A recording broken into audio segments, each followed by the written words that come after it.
Ara sí que ja estem tots. Bon vespre a tots, senyores, señores, amigas, amics. Bienvenidos. Bienvenidos y muchas gracias por acompañarnos en este segundo Club Última Hora del año, dentro de su ciclo Valores. Hoy nos reunimos para intentar descifrar uno de los grandes interrogantes de la humanidad, los secretos del origen de la vida, un título que es, en sí mismo, un viaje hacia lo más profundo de nuestra identidad. Este encuentro es posible gracias a la colaboración del Cercle de Economía de Mallorca, que ha vuelto a confiar en nosotros. En unos instantes, su presidente, el doctor Josep María Vicens, tomará la palabra para presentarnos formalmente a nuestro invitado. Y les puedo asegurar que su presentación no nos va a dejar indiferentes. Pero no quiero hacerle spoiler. Pero como ya saben, contamos con el privilegio de recibir al doctor Carlos Briones. Más allá de su labor como investigador en el Centro de Astrobiología del CSIC y su brillante faceta como divulgador, Carlos es un explorador de fronteras. Hoy nos hablará de la transición de la materia a la vida, la posibilidad de vida extraterrestre desde el punto de vista de la astrobiología o de la belleza de la ciencia. Ya verán que será una sorpresa para todos ustedes. Gracias, doctor Briones, por acompañarnos y por ayudarnos a navegar en este mar de dudas con el rigor y la pasión que le caracterizan. Estoy segura que sus palabras no solo nos ilustrarán, sino que transformarán nuestra forma de mirar las estrellas y a nosotros mismos.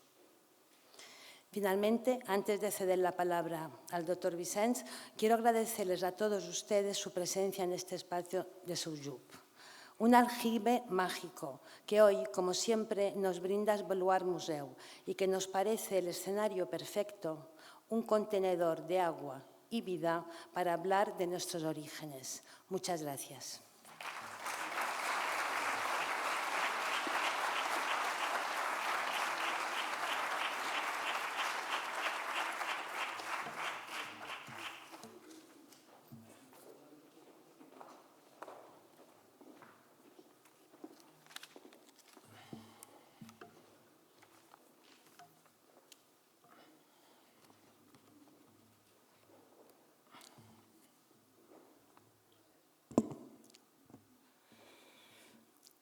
Hola, ¿qué tal?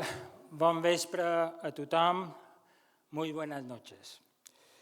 Presidenta del Grupo Serra, estimada Carme, estimada Paula, gobernantes, autoridades, invitado de honor, don Carlos Briones, rector de la UIP, estimado Jaume, presidente del CES, académicos, socias y socias del Club Última Hora y del Cercle de Economía de Mallorca. Amigas, amigos, señoras y señores, es impresionante. Gracias a la amabilidad y generosidad del Grupo Serra y ante un aforo completo, mis primeras palabras solamente pueden ser y son en nombre de todos los presentes que llenáis este lugar, imponente, centenario y privilegiado, solo pueden ser, decía, de gratitud honda y cálida a nuestro invitado de esta noche y a todas las personas del Club y del Cercle que han hecho posible este encuentro tan especial, tan importante y necesario en un momento decisivo para todos. Gracias por 315, gracias a todas las personas que hoy nos acompañáis. Vuestra nutrida presencia demuestra, una vez más, la confianza en el Club Última Hora Valores, que está de enhorabuena por cumplir 30 años de compromiso y generosidad. Y en el Cercle, otro tanto, pero además y sobre todo, vuestra asistencia honra a nuestro ilustre y digno orador de esta noche. Una persona muy especial y especialmente conocida y reconocida, un investigador de prestigio, un inventor del saber y nada menos que del saber de la vida, de los secretos de nuestros orígenes. Bienvenidos todos y felicidades. Creo que somos muy afortunados y estamos encantados de que hayamos podido encontrarnos o reencontrarnos aquí. Llegar hasta aquí, lo verán enseguida, no ha sido fácil. y hasta pienso que es algo mucho más difícil de lo que nos creemos. Además, estoy seguro, como ha dicho Carmen, que hoy nos espera alguna sorpresa, incluso algún sobresalto. Cuando se le preguntó al poeta y artista inglés William Blake en 1800 cómo resumiría la ciencia hasta ese momento, lo tuvo muy claro y en una frase genial sentenció: ciencia es los átomos de Demócrito y la luz de Newton. Coincidirán conmigo en que si pudiéramos preguntarle hoy al filósofo londinense, 2 siglos más tarde, respondería sin titubear que ciencia es los átomos de Demócrito, la luz de Newton, la evolución de Darwin, las ideas de Einstein y el lenguaje universal, el código genético trenzado y los ácidos nucleicos de Watson, Crick, Severo Ochoa, Juan Oró, Francis Mójica y compañía, y no me olvido de Rosalind Franklin. O sea, nada menos que el descubrimiento del código vital, el lenguaje de la vida, la gramática de la naturaleza, basada en la estructura de doble hélice del ADN y en el ARN polifacético y en un alfabeto de 5 letras con solo 2 vocales, que nos cabe en los dedos de una mano. Este idioma común, creado en el universo, es también universal, porque es el mismo para casi todos los 8 millones de especies de seres vivos que hoy habitan y los que han habitado después de 5 o 6 extinciones masivas este planeta azul. Y lo hacen, viven solos o en compañía de otros, en tierra, en mar o en aire, desde arqueas, bacterias, hongos, elefantes, murciélagos, ballenas, pulpos, las gambas de Sawyer que nos hemos comido hoy y hasta seres humanos. En 1943, muchos de la sala no habíamos nacido, Erwin Schrödinger, Premio Nobel de Física por su contribución central a la mecánica cuántica, marcó también el mundo de la ciencia con su innovador modelo atómico, por la ecuación que lleva su nombre y por anticipar una gran revolución en biología. Mucho antes de los que he citado descubrieran la estructura del ADN, Schrödinger había anticipado en este librito que guardo como un tesoro, que se titula precisamente ¿Qué es la vida?, la existencia de un código secreto, un código que hace las funciones a la vez de arquitecto y obrero, capaz de sobrevivir y pervivir, en teoría, de manera inmortal. Divide y vivirás, dice la naturaleza. La mutación propone y el entorno dispone. ¿Qué es la vida? Nada menos que la pregunta central, la más difícil, la epopeya más interesante y probablemente la más hermosa de todas. El universo, los enjambres de estrellas, el astro rey, la tierra madre, las vidas, la inteligencia natural curiosa que es capaz de preguntarse por ella misma y que ahora tiene que responder una persona que toma asiento entre nosotros, el doctor Carlos Briones Llorente, un químico muy vivo, molt viu en mallorquí y con muy buena química. En la taxonomía de Carlos Linneo, este otro Carlos Briones es un auténtico sapiens sapiens, un resapiens polifacético, de los que no abundan. Fue premio y perión de poesía y ha dado conciertos de violín. Su vida sorprende por ser intensa, diversa y fecunda. Vino al mundo entre libros y música.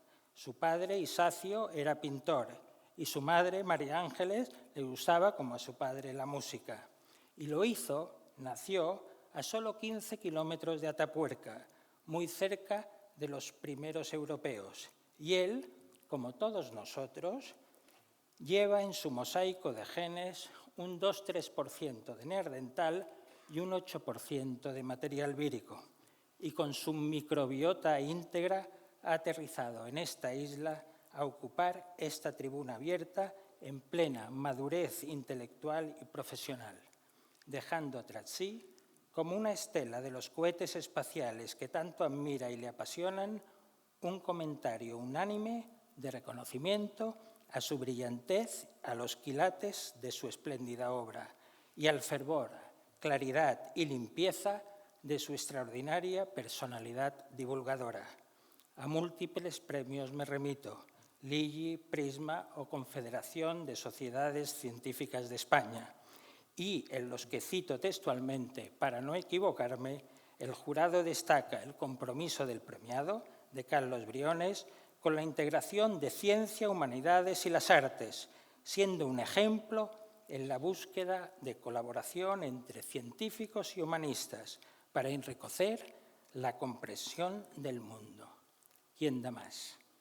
La culpa de que esté aquí hoy con nosotros la tiene, y ya termino, por un lado, nuestro segundo y último citado, Severo Ochoa, a quien Carlos, adolescente, conoció y le dio la mano en Valladolid siendo un estudiante de primero.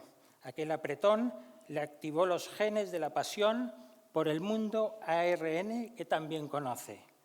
Y por otro, el codirector de Atapuerca, José María Bermúdez de Castro, quien estuvo también aquí con nosotros y nos habló, conocedor como pocos de los humanos, de sus extraordinarias virtudes.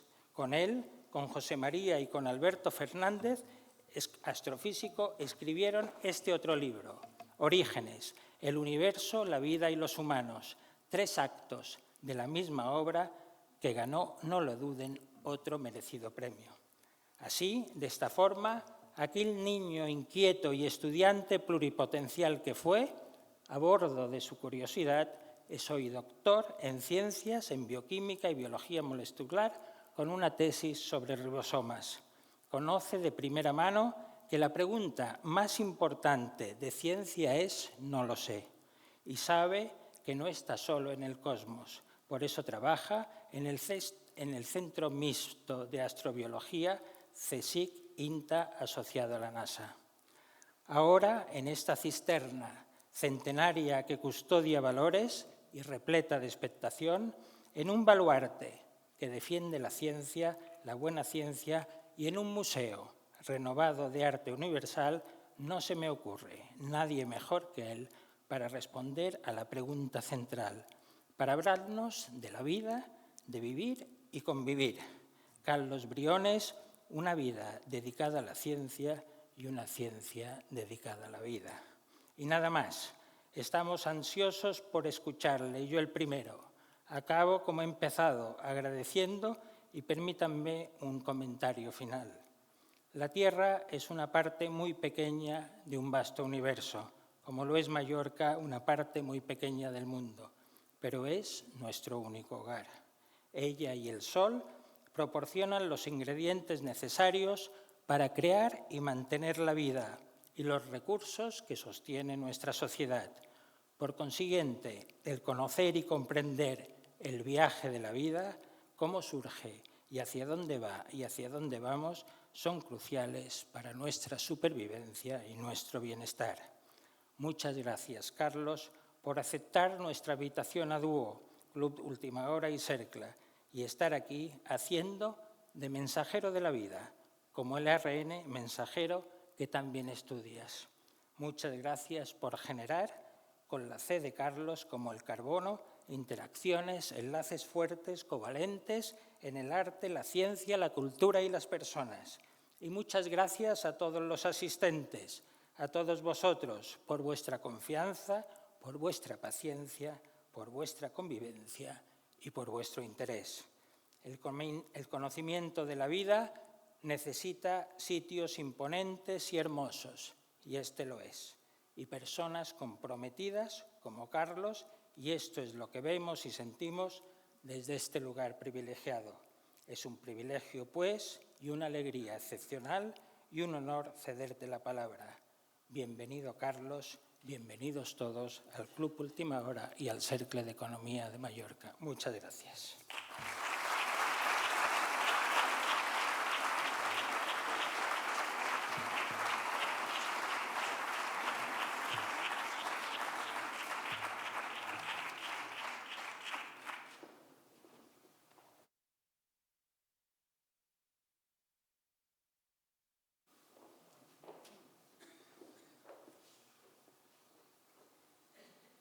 Bona tarda a tots i a totes.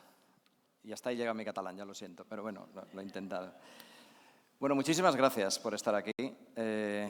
Para mí es un auténtico honor, es un placer estar con todos ustedes, estar en este recinto maravilloso realmente, en la Cueva del Agua, que se convierte en la Cueva del Saber, en la Cueva de la cercanía, de la amistad, y en un museo. No se puede pedir nada más, ¿no? Lo primero que tengo que hacer es, por supuesto, agradecer al Club Última Hora, al Cercle d'Economía, al Grupo Serra, a Carme, a Pep, por las palabras, por organizar esto, por convertir este depósito de agua, como decía, en un depósito de sabiduría también, ¿no? Y bueno, después de las presentaciones que me han hecho y después de las palabras de Pep, solo me queda decepcionarles, ¿no? Porque realmente ha sido demasiado, ¿no? Pero bueno, se lo perdonaremos. Mi intención esta tarde con todos ustedes es, efectivamente, él lo decía, trazar un viaje hacia los orígenes. Porque vamos a intentar llegar al origen de la vida, que es algo que ya sabemos, que podemos intuir, que ocurrió hace mucho tiempo, sobre lo que podemos tener una serie de ideas, unas probablemente sean ciertas, otras a lo mejor las podemos ir matizando, pero en cualquier caso, para llegar al origen de la vida hay que hacer un viaje intelectual y un viaje en el tiempo. Les voy a proponer, en este recorrido, una aproximación como hacemos en astrobiología. La astrobiología es una ciencia joven o una suma de ciencias, como ustedes prefieran, que tiene como objetivo la búsqueda de los posibles orígenes de la vida en conexión con el origen del universo, de la distribución de la vida, de la evolución y de la posibilidad de que la vida exista en otros lugares del cosmos. Eso es lo que resumimos en esta diapositiva, hecha este dibujo por un compañero nuestro del Centro de Astrobiología, hecho por él, no por una inteligencia artificial. Yo reivindico a los ilustradores basados en carbono y no en silicio. Si tenemos el origen del universo arriba a la derecha, pues lo que proponemos es un viaje en forma de S hasta llegar a este punto, ¿no? A la biodiversidad actual. Y con los humanos como una especie más, lo decía Pep, entre los millones de especies que hay en este planeta, ¿no? Pero una especie a la que le han pasado cosas, como vamos a ir viendo. Claro, dentro de este largo recorrido que daría para muchas conferencias y, de hecho, parte de los extraordinarios ponentes que me han precedido en este ciclo, en este espacio, pues esto daría para múltiples charlas, ¿no? Yo me voy a centrar en el origen de la vida, en esa época, en el momento, en la época, en los millones de años, lo veremos, en los que un planeta que ya era habitable, es decir, que tenía condiciones geológicas y químicas como para que aquí se diera un aumento de la complejidad, pues realmente dio lugar a una química capaz de replicarse, a seres vivos. Y eso ocurrió en el pasado, ahora estamos aquí a la derecha. Claro, ¿cómo nos aproximamos a esto? Pues es el viaje que les voy a proponer. Hay una forma de aproximarse que es desde el pasado, es decir, desde la evolución del universo, en inglés lo llaman bottom-up, de abajo hacia arriba. Y bueno, pues como ven hay ciencias como la astroquímica o la geoquímica, la química prebiótica o la biología sintética que intentan, a partir de la química, llegar a la biología. Y la aproximación complementaria es desde el presente ir hacia el pasado, remontarnos hacia atrás en el tiempo, una aproximación top-down, de arriba hacia abajo, como hacen, por ejemplo, la paleontología, la microbiología, la filogenia, veremos lo que es eso, o los modelos de célula mínima. Y claro, intentaremos converger, ¿vale? Este es el viaje que vamos a hacer esta tarde. Vamos a partir en la flecha verde, vamos a ir hacia el pasado, vamos a llegar a algún momento del pasado y veremos a ver qué pasa. Por lo tanto, durante toda la charla vamos a tener una escala de tiempo aquí abajo, ¿de acuerdo? Este es el presente. Este es el momento en el cual estamos. Esta marquita va a marcar dónde estamos en cada momento y vamos a comenzar un viaje hacia el pasado, ¿de acuerdo?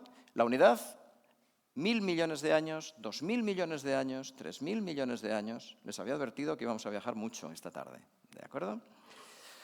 Bueno, y estamos aquí. Estamos en el tiempo cero, estamos en el presente.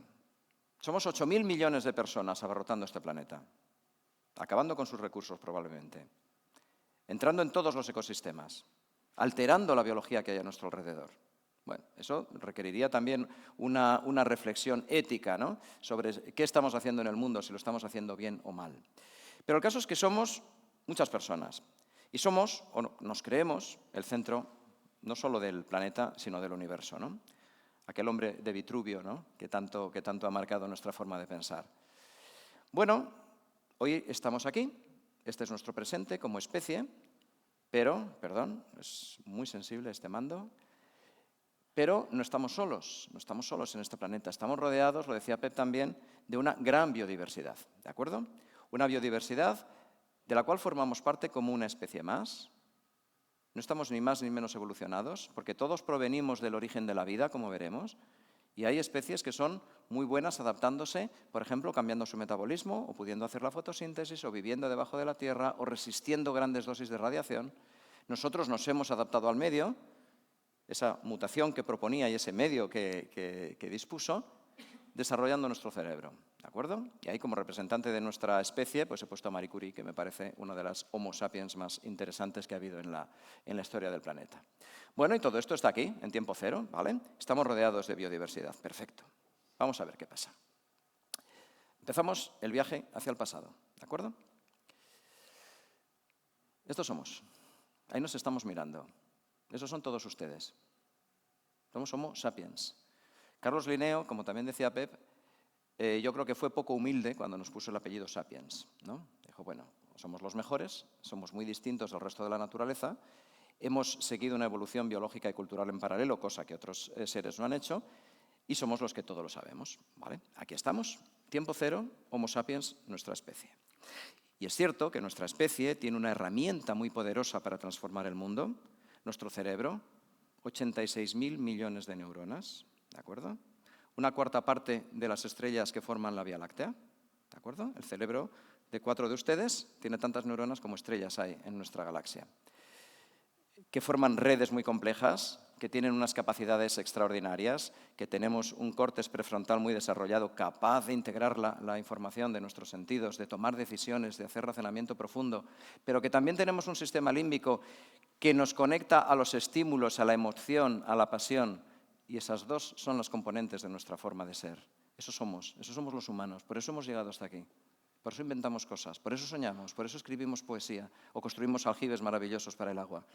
Y por eso los ponemos en valor cuando han estado ocultos mucho tiempo. Y por eso construimos museos. Y por eso nos juntamos una tarde a hacer cosas que no tienen nada que ver con nuestra biología. Lo que deberíamos hacer como seres vivos es comer y reproducirnos, no estar escuchando una charla. Pero es que somos un poco más complejos. No nos importa dedicar 1 hora y media de nuestro tiempo a pasar un rato en conjunto, con una charla, con una tertulia, ¿de acuerdo? Y claro, estamos aquí. ¿Y qué hemos hecho? Pues hemos hecho muchas cosas en nuestro pasado como especie, ¿no? Quizá una de las más interesantes, hace 57 años, fue pisar otro lugar por primera vez, ¿vale? Esta es la huella, no de Armstrong, muchas veces se dice mal, esta es la de Aldrin. Todas las fotos que ven en la Luna son de Aldrin, el famoso astronauta es Aldrin. Armstrong es el que hacía las fotos, y Aldrin es el que salía en las fotos. Bueno, pues esta huella supuso mucho más que una huella en un mundo distinto. Supuso lo que algunos habían dicho de que, bueno, está muy bien haber nacido en un planeta, esa ha sido nuestra cuna, pero no se puede vivir en una cuna para siempre, hay que salir. Ahí empezamos a salir. Ahí demostramos que podemos ser multiplanetarios, o que podemos llegar a otros lugares del cosmos, algo de lo que se está hablando mucho ahora y de lo que podremos hablar luego en la tertulia, si quieren. Pero hace solo 57 años de eso. Vamos a remontarnos hacia el pasado, queremos llegar al origen de la vida, vamos a tirar hacia la izquierda. Hace 10.000 años, como saben, se produjo un cambio fundamental en nuestra forma de ser. Empezamos a ser agricultores y ganaderos, nos establecimos, fundamos ciudades, fue la famosa revolución neolítica que nos ha traído hasta aquí. Eso supuso, por ejemplo, la división de trabajo en los grupos sociales. Eso nos permitió tener tiempo para pensar, ¿no? Claro, ¿qué había antes del Neolítico? Estamos yendo hacia el pasado en todo momento. Pues antes del Neolítico estaban los cazadores-recolectores. Y algunos eran artistas. Hace 14.500 años dejaron una obra maravillosa del arte y de la creatividad humana, en este caso en las cuevas de Altamira, en Cantabria, pero en otros muchos lugares. Homo sapiens, artistas, que quizá en ese techo de las cuevas, imagínense, iluminados bajo la luz temblorosa de las antorchas, seguro que se sentían conmovidos con las obras que había ahí. Seguro que le buscaban unas explicaciones basadas en algunos mitos relacionados o con la fertilidad o con la posibilidad de cazar más y mejores presas. funcionábamos como colectividad, gracias al arte, gracias a ser un grupo. Y claro, el arte no se originó hace 14.000 años y no se originó por los Homo sapiens. Probablemente los primeros artistas eran neandertales, de los cuales todos tenemos, como bien decía Pep, de media un 3% de ADN en nuestro genoma. Todos somos un poco neandertales. Si nos hubiéramos secuenciado todos al entrar por aquí, que dentro de poco tiempo se podrá hacer a tiempo real, según se entra a la sala, te secuencian tu ADN, podríamos ver algunas diferencias. Somos un puzzle genético, ¿vale? Y los primeros artistas probablemente fueron neandertales. Y estos neandertales, en la cueva de la Pasiega, relativamente cerca de la cueva de Altamira, también en Cantabria, hace 64.000 años hicieron este tipo de representaciones, ¿de acuerdo? Pero claro, vamos a tirar hacia atrás por nuestra especie. Los sapiens habíamos nacido hace entre 300.000 años en Marruecos o 180.000 años en Etiopía, ese es el rango que los paleantropólogos manejan para el origen de Homo sapiens, en África en cualquier caso. Y bueno, pues esa es toda la historia de la humanidad, ¿no? Cuando estuvo aquí mi querido amigo y maestro José María Bermúdez de Castro, seguro que habló en profundidad sobre la historia de los homininos, y los sapiens somos el eslabón final del legado del género Homo, pero si se dan cuenta, mi marca de tiempo no se ha movido prácticamente. Toda la historia de la humanidad es prácticamente un píxel en esa escala. Somos unos absolutos recién llegados a este planeta. Esto es otra cosa que tenemos que tener en cuenta cuando modificamos tanto el planeta. Estamos aquí de paso y acabamos de llegar, ¿de acuerdo? Vamos a tirar hacia el pasado. ¿Qué había antes de Homo sapiens? Pues los paleantropólogos estarían más o menos de acuerdo en que provenimos como primer salto de Homo rhodesiensis. Y este fósil que les pongo tiene unos 600.000 años. Se empieza la marca a mover tímidamente hacia la izquierda. Pase usted. Estamos hablando de sapiens, de humanos. Aquí tenemos una humana actual. Homo rhodesiensis, que también nos está mirando, 600.000 años. Seguimos prácticamente pegados al límite derecho.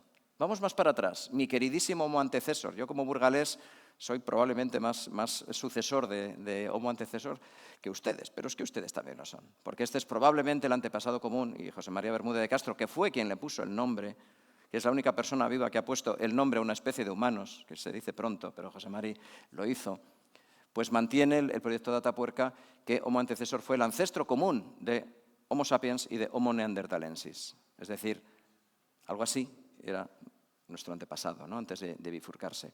Pero sigamos tirando hacia la izquierda, porque estamos pegados al tiempo actual. Fíjense, de Homo antecesor, todo lo que estudian mis queridos amigos del proyecto Atapuerca está prácticamente en el mismo punto. Somos unos recién llegados también como género. Vamos un poco más atrás. Homo habilis, el primer representante de nuestra especie. 2,4 millones de años, 2,5. Seguimos muy pegados. Pero este Homo habilis es el que nos permitió empezar a desarrollar una evolución cultural en paralelo a la evolución biológica. Porque empezó a crear tecnología, empezó a tallar cantos, empezó a planificar, empezó a ver cómo dos piedras pueden ser mejores que otras para hacer un filo que luego permite desollar una presa. Transformó el mundo. Si recuerdan ustedes el comienzo de 2001, una odisea del espacio, lo que está retratando Kubrick magistralmente es Homo habilis, ¿de acuerdo? Seguimos pegados a la izquierda. Vamos a tirar para acá. Bueno, ¿quiénes eran los primeros homínidos que se supone que ya caminaban bípedamente, ¿no? Con dos extremidades y no con cuatro? Pues probablemente Australopithecus afarensis o otra de las especies de Australopithecus. Tenemos estas huellas en la Etoli que quedaron grabadas gracias a la suerte de una erupción volcánica que había dejado una capa de ceniza que luego se solidificó, y tenemos pasos, probablemente de 3 personas. Ya caminaban. Y eso es fundamental, porque una vez que los humanos ya caminaban, habían liberado sus extremidades anteriores, ya no hacía falta usarlas para desplazarse. Y además teníamos la pinza de precisión, el pulgar oponible. Podíamos manipular con cuidado los objetos, ¿de acuerdo? Entonces, bueno, ese es el comienzo del bipedismo, el comienzo del uso de nuestras manos. Seguimos bastante pegados a la derecha, vamos a avanzar hacia el pasado. Hace 4,4, otro tipo de Australopithecus, otra especie, Ramidus, del que se conserva este esqueleto bastante bien conservado, pues nos habla de uno de los primeros homininos, ¿de acuerdo? 4,4. Y más atrás, pues más atrás llegaríamos hace 7 millones de años, que es cuando se separaron las dos ramas, la que nos trajo hacia los humanos y la que fue hacia los chimpancés. Las dos especies de chimpancés, el bonobo y el chimpancé común, Pan hispanicus y Pan troglodytes, ¿de acuerdo? Bueno, hace 7 millones de años comienza toda la historia de la humanidad y la historia de la rama de los chimpancés. Vamos más para atrás. 70 millones de años, por fin se mueve un poquito la raya. Pues hace 70 millones de años comienzan los primates. Comienza este gran grupo de seres de los cuales, digamos, cuelgan todos los monos de cola larga y los simios, los grandes simios, y entre ellos orangutanes, gorilas, chimpancés y humanos, nuestros parientes más cercanos, con los cuales compartimos una cantidad muy grande de genoma, ¿de acuerdo? Que se parecen mucho a nosotros, que tienen comportamientos sociales muy parecidos en ocasiones a nosotros. Hace 70 millones de años de eso. Vamos más para atrás. Queremos llegar al origen de la vida. Hace 220 millones de años, por fin se mueve de verdad el puntero, los primeros mamíferos, ¿de acuerdo? Ser mamífero tiene unas características, tiene unas consecuencias muy interesantes, porque somos de sangre caliente, nos alimentamos de la leche de las madres y somos vivíparos. ¿Todos? Pues no todos. Hoy en día sigue habiendo mamíferos, como los equidnas y los ornitorrincos, que ponen huevos. Y es que resulta que cuando surgimos los primeros mamíferos, éramos ovíparos. Pero en la rama de los mamíferos que no dio lugar a equidnas y ornitorrincos, a la que dio lugar a todos los demás mamíferos, se produjo una infección, eso se ha estudiado muy bien, por un retrovirus parecido al virus del SIDA, que transformó lo que era una de las membranas del huevo en una de las capas de la placenta. El huevo se transformó en placenta. Comenzamos a ser placentarios, comencemos a ser vivíparos. Y ser vivíparos lo cambió todo. Porque si tú tienes el desarrollo intrauterino dentro de tu madre, puedes crecer mucho más lentamente, no estás al albur de lo que pase fuera con un huevo y puedes desarrollar más la cabecita. Todos los mamíferos tenemos una cabeza, un encéfalo más grande en comparación al cuerpo que el resto de los animales. Y eso es extraordinario en el caso de los primates y, lógicamente, más en nuestro caso, ¿no? Entonces, bueno, los mamíferos, como ven, también pues comenzamos a ser vivíparos gracias a esa combinación de azar y necesidad que nos ha traído hasta aquí. Quizá esa infección por un retrovirus fue algo azaroso que podría no haberse producido, pero gracias a ello estamos aquí hablando hoy. Si no, no habríamos tenido un cerebro tan grande, seguro, que nos hubiera permitido construir aljibes y ordenadores, ¿de acuerdo? Bueno, ¿qué pasó antes? Pues bueno, se supone que esa evolución de los mamíferos partía de animalitos muy pequeños, estos podían ser quizá los primeros mamíferos, del tamaño de una rata, chiquitines, y a partir de ahí pues nacimos todos los demás mamíferos. Algunos investigadores hablan de este posible fósil, reconstruido aquí por un ilustrador, de la transición entre reptiles y mamíferos, ¿de acuerdo? No voy a entrar en ese tema porque nos llevaría bastante tiempo. Pero sí que es cierto que antes de los mamíferos éramos, y digo éramos para que tengamos conciencia en todo momento, éramos reptiles, antes éramos anfibios, antes éramos peces, ¿vale? Y antes de eso, para avanzar ya bastante hacia la izquierda, pues resulta que hace 540 millones de años, ya estamos aquí en la mitad de esta escala de 1000 millones de años, el tipo de animales que existían eran ya así.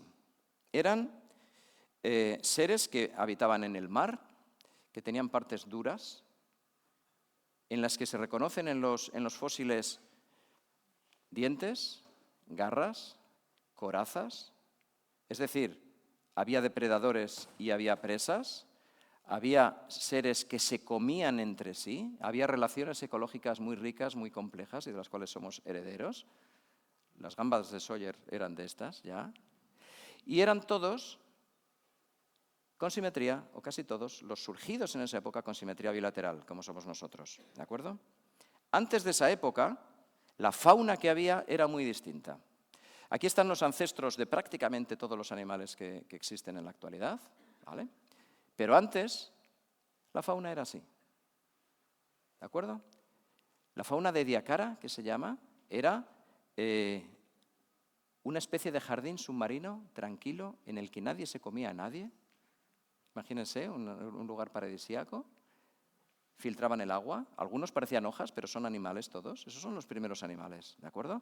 Algunos parecían gusanos, otros medusas, que han llegado hasta aquí. Es decir, las medusas tienen una historia. Cuando vayan a la playa les pica una medusa, hombre, no se enfaden. Están interaccionando ustedes con un heredero de las primeras formas de vida animal, ¿de acuerdo? Sienten poquito. No tienen un sistema nervioso desarrollado. Tienen, en ocasiones, la capacidad de regenerarse de pólipo a medusa, un tema que podemos profundizar luego en las preguntas, si quieren. El caso es que hace 600 millones de años éramos así, y ya estamos en esa época. Vamos a dar un salto decidido hacia los primeros pluricelulares, porque aquí todo lo que están viendo ustedes es vida pluricelular, pero no siempre ha sido la vida pluricelular. Si vamos tirando hacia la izquierda, fíjense qué salto he metido ahora. 2.000 millones de años. Aquí comienza la pluricelularidad. Aquí los seres que había antes, a los que llegaremos en este viaje hacia el pasado, habían comenzado a unirse, a interaccionar entre sí y a formar comunidades de células que trabajaban juntas en lugar de competir entre sí. Seres pluricelulares. Claro, cuando uno forma un ser pluricelular, se produce una especialización en los tipos de células que lo constituyen. Hay células especializadas en la reproducción, que son las principales, como todo ser vivo. ¿De acuerdo? En nuestro caso, pues serían los espermatozoides y los óvulos, pero todas las especies que se reproducen de forma sexual tienen células germinales. Todas las demás células, las que no son germinales, las llamamos somáticas. ¿Qué hacemos con las células somáticas? Todas las demás funciones del ser vivo y, sobre todo, dar soporte a las células germinales. Pero hay una cuestión importante. Las células germinales son las que transmiten el ADN, la información genética, a la herencia, a los herederos, a nuestros hijos. Las células somáticas dejan de ser necesarias en el momento en el que las germinales han hecho su labor o no la han hecho. Tenemos una época en la que nos podemos reproducir, optamos si nos reproducimos o no. Los humanos, los animales todos optan por reproducirse, ¿vale? Pero claro, las células somáticas, una vez que ya ha pasado la época reproductiva, no son necesarias y mueren. Y el organismo entero muere. Y eso es algo que se inventó aquí. El origen de la muerte tiene 2.000 millones de años. El origen de la vida, van a ver ustedes, les adelanto que tiene unos 4.000 millones de años. Piénsenlo. La muerte no es una consecuencia de la vida. La muerte es una consecuencia de ser pluricelulares y de reproducirnos sexualmente. Silencio en la sala. ¿Vale?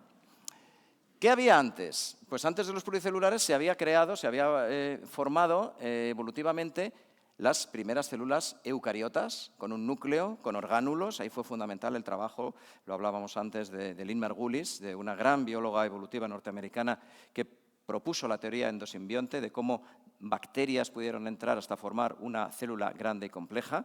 Pues esas células eucariotas, que son las nuestras, las de todos los animales, plantas y hongos, y los eucariotas unicelulares, se originaron hace 2.200 millones de años. ¿Y qué había antes? Pues bacterias, bacterias de distinto tipo. De hecho, dos grandes grupos, bacterias y arqueas de microorganismos. Algo que habían hecho las bacterias antes de esta época y que fue fundamental, ocurrió hace unos 2.700 millones de años.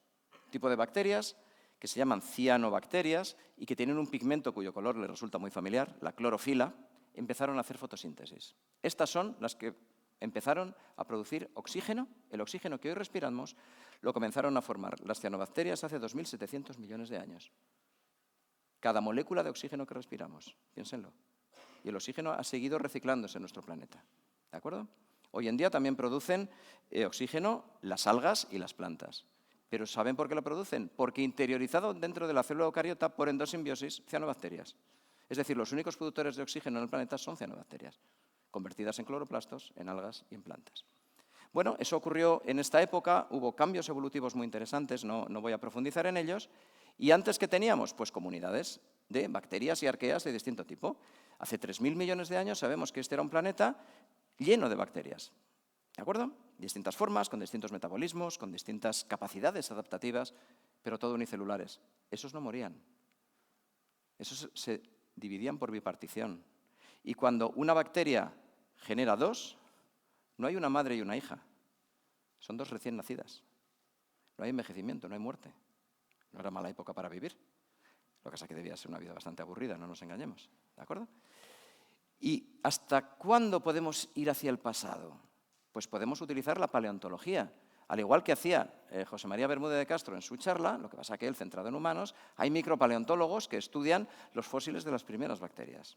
¿Y hasta dónde se ha llegado? Pues miren, remontamos hasta 3.460 millones de años. Son los fósiles de bacterias más antiguos que conocemos. Esto está en el límite de esa escala que había puesto. Forman, en ocasiones, disposiciones minerales como la que ven a su izquierda, que son capas que cuando se analizan son capas de microorganismos fosilizados, ¿de acuerdo? Y en ocasiones los investigadores tienen la suerte de poder ver al microscopio microorganismos individuales o formando cadenas de esa época y cada uno de los cuales se puede comprobar que era una bacteria. ¿Vale? Entonces la paleontología nos permite, fíjense, remontarnos desde el tiempo cero hasta el tiempo menos 3.460. ¿Y más atrás qué? Porque claro, estamos intentando ir al origen de la vida y esto es la última vida que podemos ver en los fósiles. ¿Se acabó el tema de investigación? Pues miren, afortunadamente no. Los científicos somos expertos en poner interrogantes, en hacernos preguntas, ¿no? Y lo interesante de esto es que desde hace unos pocos años, no mucho, menos de 50 años, gracias al desarrollo de la genética, cuando la paleontología ya no sirve, viene nuestra ayuda a la genética. ¿Y esto por qué? ¿Cómo la genética nos puede ayudar a ir más hacia la izquierda en ese viaje hacia el pasado? Pues miren, porque de toda esa biodiversidad que veíamos al principio, de los millones de especies que existen a nuestro alrededor, podemos extraer su ADN, su material genético, y podemos compararlo. Como muy bien decía Pep, en el caso del ADN son 4 letras, en el caso del ARN son otras 4 letras, y hay una que cambia, y por eso en total son 5, como muy bien decía nuestro doctor. ¿Qué hacemos con ese ADN? Bueno, pues lo comparamos de un gen concreto o de todo el genoma hoy en día. Y lo comparamos, decimos, ¿esto funciona bien? No. El organismo... No, el puntero no, vale. El organismo I tiene esa secuencia, el J tiene esa, el K, L, M. Esos son organismos distintos. Aquí vamos comparando las letras y podemos ver la distancia. Si tienen un poquito de paciencia viendo esos números, se dan cuenta que son las mutaciones que hay de distancia entre unos y otros. De esa forma, comparando distancias mutación a mutación del ADN de todos los seres vivos, podemos construir árboles filogenéticos, podemos construir relaciones evolutivas que nos permiten ir hacia el pasado. Porque todos los seres que habitamos la Tierra en la actualidad somos herederos de formas de vida anteriores. Podemos viajar hacia el pasado más allá de donde nos permite la paleontología. Y cuando eso se hace, y esto funciona, pues podemos hacer árboles filogenéticos que, como este que ven aquí, nos dicen, y esto lo sabemos desde 1980, 81, no antes, que todos los seres vivos son bacterias, arqueas y eucariotas. Las bacterias y las arqueas son microorganismos parecidos, digamos, vamos a entrar en profundidades, y los eucariotas, plantas, hongos, animales y eucariotas unicelulares, ¿de acuerdo? Y lo que los genes nos dicen, lo que la genética molecular nos ha permitido determinar, es que hay un punto del que bifurcan bacterias, arqueas y posteriormente los eucariotas común. Es decir, toda la vida celular proviene de un antepasado común. A ese antepasado, a esa especie de la que todos provenimos, todos somos familia, todos los animales, plantas, microorganismos de este planeta somos familia, porque tenemos un ancestro común, lo hemos llamado LUCA, que en inglés significa Last Universal Common Ancestor, ¿de acuerdo? El ancestro común universal. Ese es nuestro tatarabuelo común, ¿de acuerdo? De ahí venimos. Eso es maravilloso, porque ya podemos establecer un árbol de la vida con bacterias, arqueas y eucariotas, ponemos al LUCA en el punto en el que se empieza a diversificar, y si se dan cuenta, he puesto en este dibujo, lo ha hecho Eduardo Saiz, que fue el ilustrador de este árbol, que yo le pedí cómo quería y él fue tan hábil como plasmarlo artísticamente. Hay muchas ramas horizontales que están llevando genes de unos lados a otros. Es decir, que al final todos los seres vivos somos una especie de mosaico de genes que se han ido moviendo entre las ramas del árbol y que, por tanto, convierten el famoso árbol de la vida realmente en un arbusto de la vida o en una enredadera de la vida. Eso es mucho más real, ¿de acuerdo? Piensen así siempre en el árbol. Y eso les dará una visión más real, más ecológica de la naturaleza. Pero si se dan cuenta, LUCA está aquí, en lo más alto del tronco del árbol. Pero el origen de la vida no puede ser LUCA. LUCA es una especie de bacteria de la que todos provenimos. El origen de la vida tuvo que ser muy anterior. Serían esas raíces del árbol. Y ahí ni siquiera la genética nos vale. Claro, la genética nos ha servido para llegar hasta LUCA. ¿Y qué pasa más hacia la izquierda? Claro, eso exige un cambio de visión, un cambio de paradigma, lo que veíamos en la primera diapositiva en color rojo, ¿vale? Antes de los primeros genes no sabemos lo que había en este planeta. Entonces, ¿cómo avanzamos? Pues partiendo del pasado. Vamos a remontarnos al origen del universo, vamos a ver cómo ha evolucionado la materia y vamos a intentar ser capaces de ver cómo la física da lugar a la química y la química a la biología, a ver si nos encontramos con el punto donde hemos acabado nuestro camino yendo desde la biología actual, ¿vale? No vamos a hablar del origen y la evolución temprana del universo, que es un tema fascinante, pero hay astrofísicos en la sala que lo podrían hacer infinitamente mejor que yo. El caso es que es algo que ocurrió hace 13.700, 13.800 millones de años y, bueno, pues hay una evolución, como digo, interesantísima de partículas fundamentales, de átomos, de moléculas, de estrellas, de galaxias, de un montón de estructuras en el cosmos. Y hoy en día lo que piensan los astrofísicos es que de las aproximadamente 100.000 millones de galaxias que puede haber en el universo, cada una con unas 100.000 millones o 200.000 millones de estrellas, vayan sumando ceros, todas esas estrellas en alguna fase de su vida desarrollan, al principio probablemente, un disco protoplanetario. Cuando se forma una estrella, la nube de la que proviene, no toda ella colapsa en la formación de la estrella, típicamente un 0,1% de la masa queda alrededor. Como está girando, acaba aplanándose en un disco y en ese disco se producen choques. La ley de gravitación de Newton, del que antes se hablaba, es universal realmente. Las leyes de la ciencia no pueden ser transgredidas, las de los humanos sí, bien lo saben ustedes.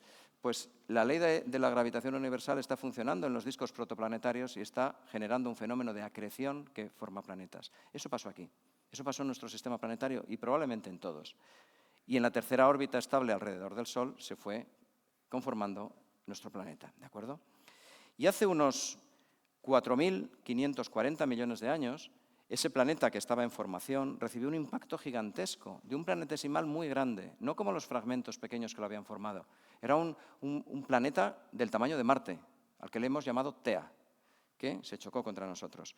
Al chocarse contra la Tierra, extrajo gran cantidad de material de la corteza, también del manto, y ese material quedó dando vueltas alrededor de la Tierra, formando discos como una especie de Saturno en miniatura, hasta que el material de los discos acretó a su vez y formó la Luna. La Luna es Selene, hija de Tea, en la mitología griega, por eso al cuerpo parental lo hemos llamado Tea. Pues fíjense, he vuelto a poner la escala, porque ahí empieza el tiempo de nuestro planeta, ahí empieza el escenario a funcionar. Hace 4.510 millones de años ya teníamos la Tierra y teníamos la Luna y podemos empezar en nuestro sistema planetario a caminar hacia la vida, hacia la derecha ahora, ¿de acuerdo?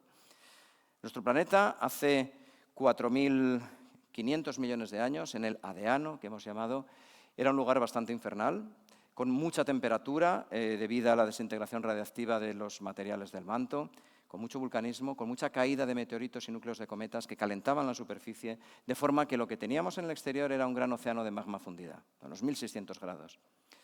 Había mucha agua, porque los planetesimales que la habían formado y el agua que estaban trayendo los meteoritos y los cometas había llegado hasta aquí, pero a esas temperaturas lo que hacía el agua era evaporarse. Y lo que había es gruesas capas de nubes, de vapor de agua y otros gases que envolvían nuestro planeta, ¿de acuerdo?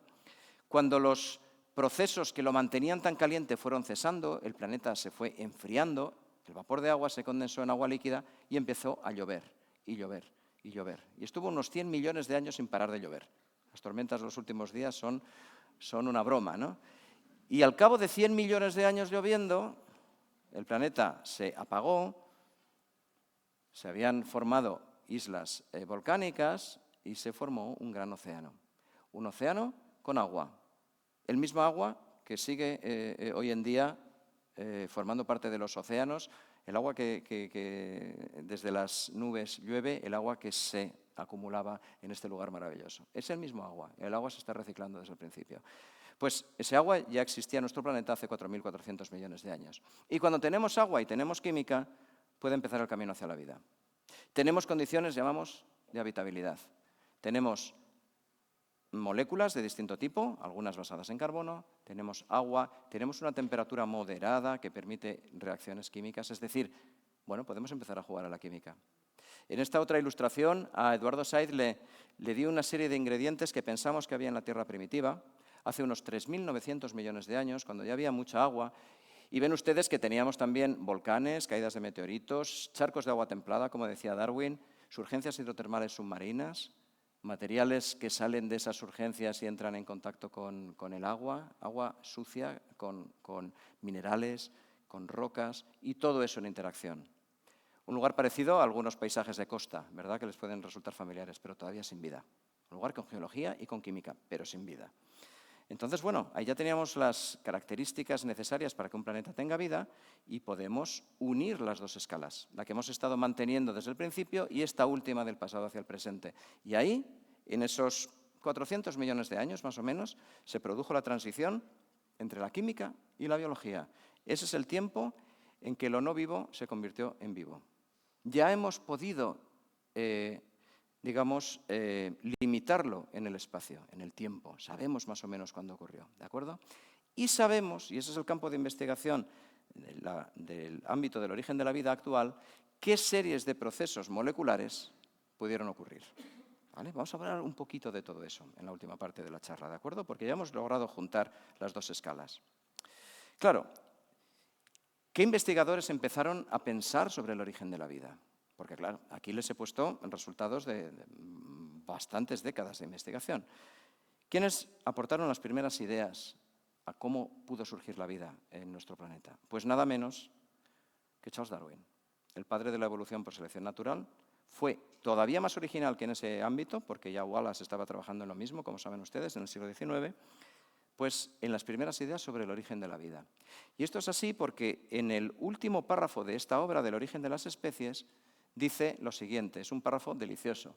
Dice, hay grandeza en esta visión de que la vida, con sus diferentes fuerzas, ha sido alentada inicialmente en un corto número de formas o en una sola, y que mientras este planeta ha ido girando según la constante ley de la gravitación, a partir de un principio tan sencillo, una infinidad de las más bellas y portentosas formas han evolucionado y siguen evolucionando. Punto final del libro y lo mandó a publicar. ¿Vale? Fíjense qué elegancia. ¿Qué está diciendo ahí? Ha sido alentada inicialmente en un corto número de formas o en una sola. ¡Caramba! Luca. Darwin en 1859 estaba anticipando lo que los científicos encontraron 130 años más tarde. Espectacular. Sí, señor. Claro que venimos, abuelo Darwin, de una única forma de vida. Sí, señor. Fue la primera persona que lo intuyó. Y además, en las cartas que mandaba a sus colegas, por ejemplo a Hooker, que esa es muy famosa, hizo otra aproximación muy interesante. Eso no se atrevió a publicarlo en un libro, pero fue donde estableció la famosa metáfora de la pequeña charca de agua templada. Y le decía a su amigo Hooker, un botánico de la época, que si pudiéramos concebir una pequeña charca de agua templada que contuviera todo tipo de sales de amonio y fósforo, luz, calor, electricidad, a partir de esas condiciones podía haber surgido la vida. Es decir, estaba planteándole un origen químico de la vida, nada menos. Sin muchos datos, pero con una gran intuición. Claro, estas primeras ideas hacia el origen de la vida, ¿quién las convirtió en modelos científicos? ¿Quién hizo del origen de la vida una ciencia? Pues los pioneros, los que construyeron los primeros modelos, fueron Alexander Ivanovich Oparin, en 1924, un bioquímico ruso, que escribió este libro, que como ven arriba claramente pone el origen de la vida, en ruso. Año 1924, piensen en la época, la editorial se llama El Trabajador Moscovita, y en la parte alta del libro está escrito Trabajadores del Mundo Unidos, por si acaso había alguna duda, ¿no? Bueno, ese libro solo lo conocieron los estudiosos rusos, porque estaba escrito en ruso y no salió de allí. Hasta que en 1938 se tradujo al inglés y se dijo, caramba, este señor es el primero que ha hablado científicamente sobre el origen de la vida y ha planteado un modelo, ¿no? Entonces ya se hizo mundialmente famoso el bueno de Oparin. Su modelo es básicamente eso. Él dice, una atmósfera reductora con gases ricos en hidrógeno pudo dar lugar a los primeros compuestos orgánicos, se formaría la sopa primitiva, que es una mezcla de distintas moléculas que acabarían dando lugar a la vida, coacervados, que son una especie de moras, de grupos de proteínas unidos entre sí, y luego los primeros microorganismos. Ese es un modelo. No está tan lejos de cómo pensamos hoy en día que fueron las cosas. Le faltan, lógicamente, ingredientes, pero es algo que propuso en 1924. Hace un par de años estuvimos celebrando su centenario con bastantes actos por todo el mundo, realmente, ¿no? Y otro de los pioneros fue, en Inglaterra, John Haldane, uno de los padres de la biología, ¿no? De hecho, fue quien en Occidente se pensaba que había sido el primero, porque él publicó en inglés. Pero cuando se supo que Oparin había publicado 5 años antes, se dijo, bueno, pues realmente los dos son los padres de esta rama de investigación del origen de la vida, ¿no? Pero claro, estos eran modelos. El origen de la vida era una ciencia, pero no era una ciencia experimental. Empezó a ser experimental gracias a dos caballeros, Stanley Miller y Joan Oró, un señor de Lleida, ¿vale? Hijo de panaderos, que se fue a estudiar a Houston, tío brillantísimo, que estaba fascinado por cómo sus padres hacían pan y qué pasaba en esa masa, ¿no?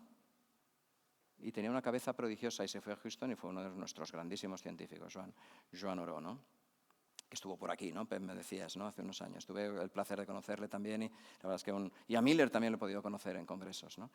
Bueno, Miller hizo el famoso experimento del matraz, que todos recordamos de nuestros libros de texto, ¿no? Mezcló los gases que ya Oparin había dicho que podían estar en la atmósfera primitiva, trabajando en el laboratorio de Urey, y a través de descargas eléctricas logró generar aminoácidos de los que forman nuestras proteínas. Entonces era un origen químico de una parte importante de los seres vivos, ¿no? No entro en detalles, hubo y sigue habiendo una cierta polémica porque probablemente hoy en día sabemos que la atmósfera inicial de la Tierra no era tan reductora, no era tan rica en hidrógeno. Y en esas condiciones el experimento de Miller funciona peor, ¿vale? Pero esa forma de producir aminoácidos sigue siendo válida y en algún lugar del cosmos se pueden haber producido así. Y hoy en día encontramos aminoácidos, por ejemplo, en los asteroides, a los que se va con naves.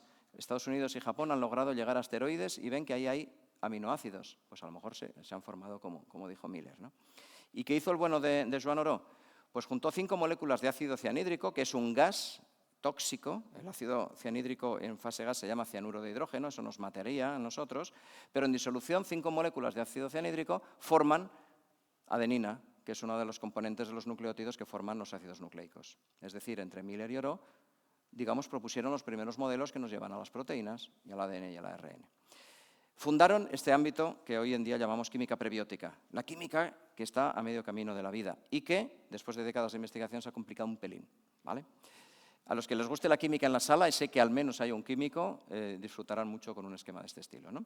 Son distintas reacciones que hemos podido hacer en los laboratorios y que nos llevan a producir moléculas que acaban siendo importantes para los seres vivos. No voy a entrar en detalles porque no quiero ganarme su enemistad eterna, ¿no? Pero realmente esto es muy interesante. Es la transición entre la química y la biología. Y claro, cuando tenemos muchas moléculas, ¿cuáles escogemos para la vida? Porque se forman muchas más moléculas, ¿eh? La química es una especie de bazar chino de moléculas. Pueden tener todo lo que ustedes quieran.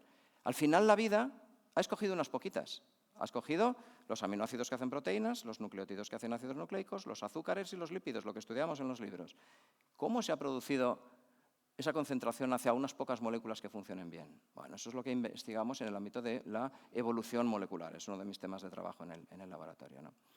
Y claro, cuando trabajamos en esto, nos damos cuenta que los seres vivos actuales pues, tienen este flujo de información genética, que lo conocemos muy bien. El ADN se convierte en ARN y se convierte en proteínas. No entro en detalles, pero sabemos que así funciona más o menos. Y claro, las flechas que ven ustedes, todas ellas las hacen proteínas, menos esta de la derecha, que lo hacen los ribosomas, que es una mezcla de ARN y proteínas. Total, que sin proteínas no habría ADN y sin ADN no habría proteínas. Es una paradoja como la del huevo y la gallina. ¿Quién vino antes?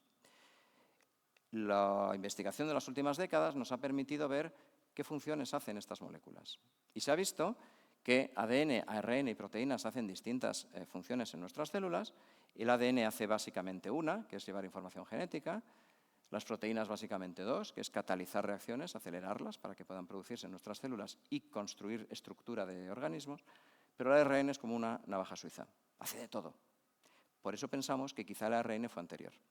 Por eso en la transición entre la química y la biología, probablemente el ARN desempeñó un papel fundamental y es esencial en el campo del origen de la vida. Eso ha dado lugar a una hipótesis que llamamos mundo ARN. El ARN fue anterior. Y esa estaría exactamente en el centro de esa transición entre lo no vivo y lo vivo. ¿Vale? No entro en detalles, pero sí quiero que vean cómo los científicos vamos poniendo una serie de puzzles que nos van permitiendo ver cómo se construye la vida a partir de la química. Cuando tenemos ya ARN que puede funcionar como material genético que se replica, se combinaría de alguna forma con un metabolismo, con una red de reacciones de intercambio de materia y energía. Lo que vamos a hacer después de esta charla es entregarnos al metabolismo, ¿no? Si no, no estaríamos vivos. Y con un compartimento, porque otra característica básica de la vida es que está compartimentada. Todas las células tienen una membrana que las rodea, nosotros tenemos una piel, todos los seres vivos, digamos, tienen una separación permeable con el exterior, ¿de acuerdo? Cuando se combinan esas tres características tenemos seres vivos. Y eso nos lleva a la definición de vida, que daría para otra charla entera, Pep lo sugería. Una de las definiciones de vida que más nos gustan actualmente, la de Schrödinger está muy bien y todo lo que aportó en termodinámica fue fundamental y fue la forma, lo hablábamos antes también, de que la física se aproximara al campo del origen de la vida, pero hoy en día nos gusta mucho una definición de este estilo. Un ser vivo es un sistema químico automantenido capaz de experimentar evolución darwiniana. ¿Químico? Somos moléculas. Automantenido, comemos y construimos nuestro organismo y evolucionamos. Las copias, nuestros hijos, son distintos a la generación parental y se exponen a las presiones selectivas del medio y los mejores adaptados crecen. Eso es la vida. Eso es lo que logró construir la química en esa época, hace unos 3.800 millones de años. Ese es el punto de convergencia de las dos trayectorias, ¿de acuerdo? Porque una vez que eso funcionaba, los sistemas realmente funcionan como sistemas replicativos. Van haciendo copias. Y los sistemas que habían sido de ARN van dando lugar, no entro en detalles, a ARN proteínas, luego ADN, ARN proteínas, y así llegamos a las raíces del árbol, que nos lleva a Luca, que nos lleva a las ramas. Hemos llegado a la conexión entre la química y la biología. Ese es el viaje que queríamos hacer. Y claro, una vez que estamos en esa rama, lo que hemos visto, la historia de la evolución. La historia de la diversificación maravillosa de distintas formas de vida en función de las presiones selectivas del medio y gracias a que las mutaciones van generando diversidad. ¿De acuerdo? Nosotros somos, recuerden, unos recién llegados, hace 300.000 años, de una historia de 4.000 millones de años prácticamente. Claro, ¿por qué hay personas que ante esta maravilla que hoy en día conocemos muy bien son negacionistas de la evolución? ¿Cómo puede ocurrir eso?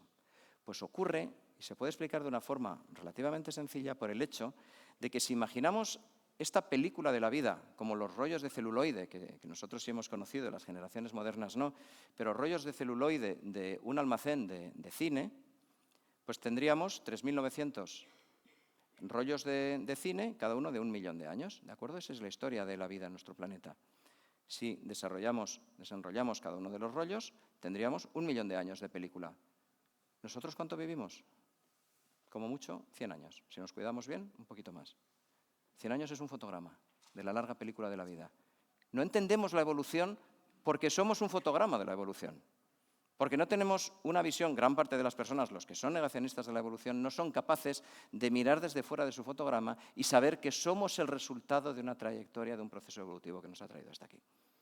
Que nos ha traído hasta aquí, lo que decíamos, nos ha traído hasta una diversidad maravillosa de seres vivos, rodeados por virus, que intercambian información unos con otros y en los cuales el Homo sapiens que nos miraba al principio está ahí, en una de las ramas del árbol de la vida, nada más. Somos maravillosos, somos una especie capaz de lo que nos propongamos. Comenzamos a dar pasos en la Etoli, cuando empezamos a ser bípedos. Hemos seguido dando pasos importantes para la humanidad, en la Luna, por ejemplo. Quizá dentro de 20 años empecemos a dar pasos en Marte, pero no dejaremos de ser un producto de la evolución biológica, por mucha tecnología que acumulemos.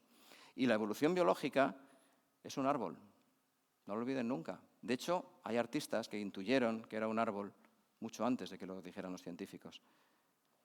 Porque es que a veces los artistas, como ya decía Julio Verne con la ciencia ficción, son capaces de adelantar lo que luego la ciencia descubre, ¿no? Y eso nos lleva a casi terminar esta charla con una reflexión que les quiero dejar. Como hemos visto, para este tipo de preguntas y para otras muchas, la ciencia explica el mundo.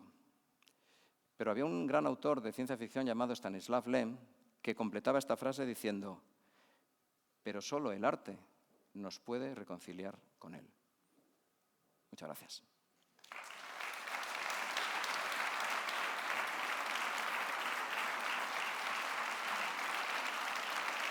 Muchas gracias.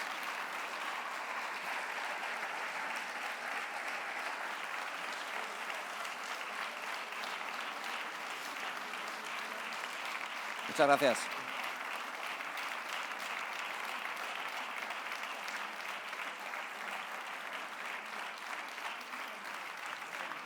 Muchas gracias a todos, de verdad. Moltes gràcies.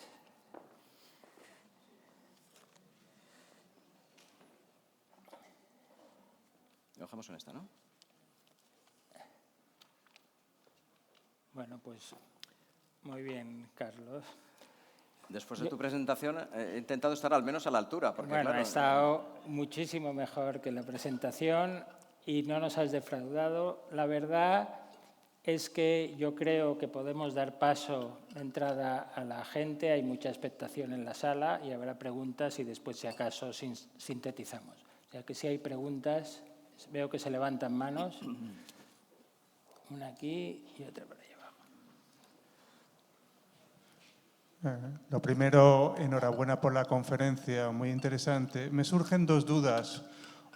Cuando se creó el universo, la duda que tengo es por qué hay tanto espacio. Nos llama la atención la vida y los planetas, pero no el espacio vacío que hay. Y cuando hubo el Big Bang, como bien explicó, el universo, la materia se iba expandiendo y el universo está creciendo. La pregunta es, ¿en otros planetas se dan las mismas circunstancias que tenemos en la Tierra? Y otra pregunta es si la evolución que tendremos como ser humano, teniendo en cuenta el límite que tenemos en el cerebro, que no puede crecer mucho más. ¿Cuál cree que sería la siguiente evolución? Gracias. Bueno, vayas preguntas, ¿no? Para empezar. Casi nada.